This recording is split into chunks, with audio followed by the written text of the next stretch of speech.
ضد آفتاب فیزیکی، ضد آفتاب شیمیایی، SPF 30، SPF 40. این اصطلاحاتیه که موقع خرید ضد آفتاب به اونا برمیخوریم. توی این ویدیو با هم این اصطلاحات رو بررسی میکنیم تا موقع خرید انتخاب بهتر داشته باشیم.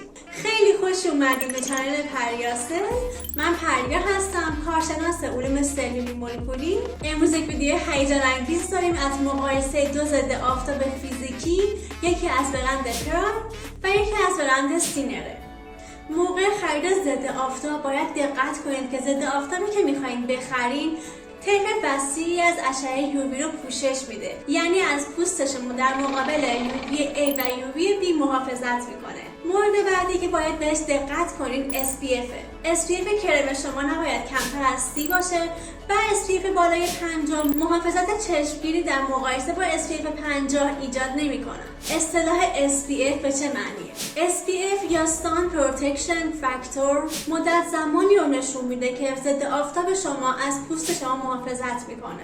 و این به چه صورته؟ فرض کنید که مدت زمانی که طول میکشه پوست شما در مقابل آفتاب بسوزه 10 دقیقه هست و وقتی شما میرین از ضد آفتابی استفاده میکنین که SPF اون 15 هست، این مدت زمان به 115 دقیقه میرسه. پس این SPF در نتیجه محاسبات دقیق ریاضی هست. ضد آفتاب ها محافظت های یکسانی ایجاد نمی کنن.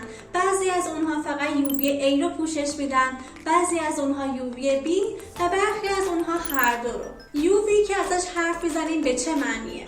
بخشی از نوری که خورشید ساطع میکنه همون نور مرئیه که ما رنگ ها رو باهاش میبینیم، رنگ زرد، رنگ سفید، رنگ صورتی، و باعث میشه که ما دنیا رو به صورت رنگی ببینیم. ولی این نور خورشید قسمت دیگه‌ای هم داره که با چشم غیر مسلح دیده نمیشه که همون یووی یا اشعه فرابنفش هست. ما یووی A رو داریم که باعث پیری پوست میشه و باعث میشه که پوست شما چروکیده بشه و در موارد وخیم‌تر باعث ملانوم یا سرطان پوست میشه که بسیار ترسناکه.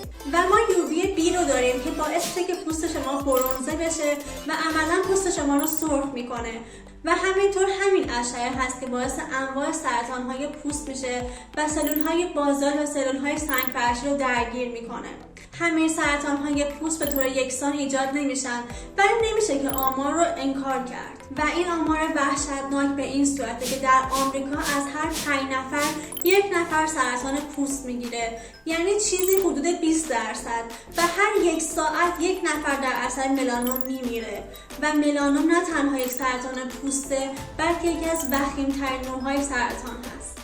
و این میتونه یک هشدار باشه به کسایی که بدبین هستن به ضد آفتاب و نگران این هستن که نکنه استفاده از ضد آفتاب برای اونها مضر باشه. ببینید، اگر شما در شهرهای بزرگ و آلوده زندگی میکنین، اثری که آلودگی هوا روی پوست شما میذاره قطعاً خیلی قطعی تر از ضرریه که شما احتمال میدین ضد آفتاب ها داشته باشن. موقع خرید ضد آفتاب شما دو گزینه همیشگی دارین.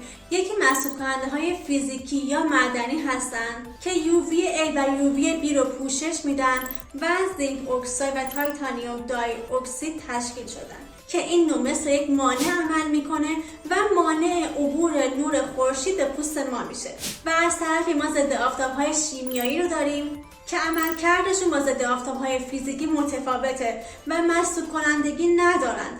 ضد آفتاب‌های شیمیایی یووی A و یووی B رو میگیرن، تبدیل به گرما میکنن و سپس اون رو منعکس میکنن و دقیقاً مثل یک اسفنج عمل میکنن که از ماده‌های مثل آب و بنزون، آکسی بنزون، دای اکسی بنزون تشکیل شدن.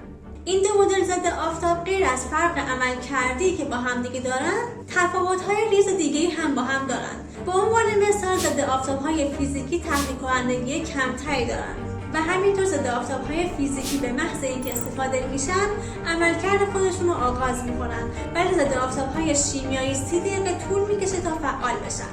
از لحاظ زیبایی ضد آفتاب‌های شیمیایی فرمول بهتری دارن چون که رد سفیدی روی پوست نمیندازن.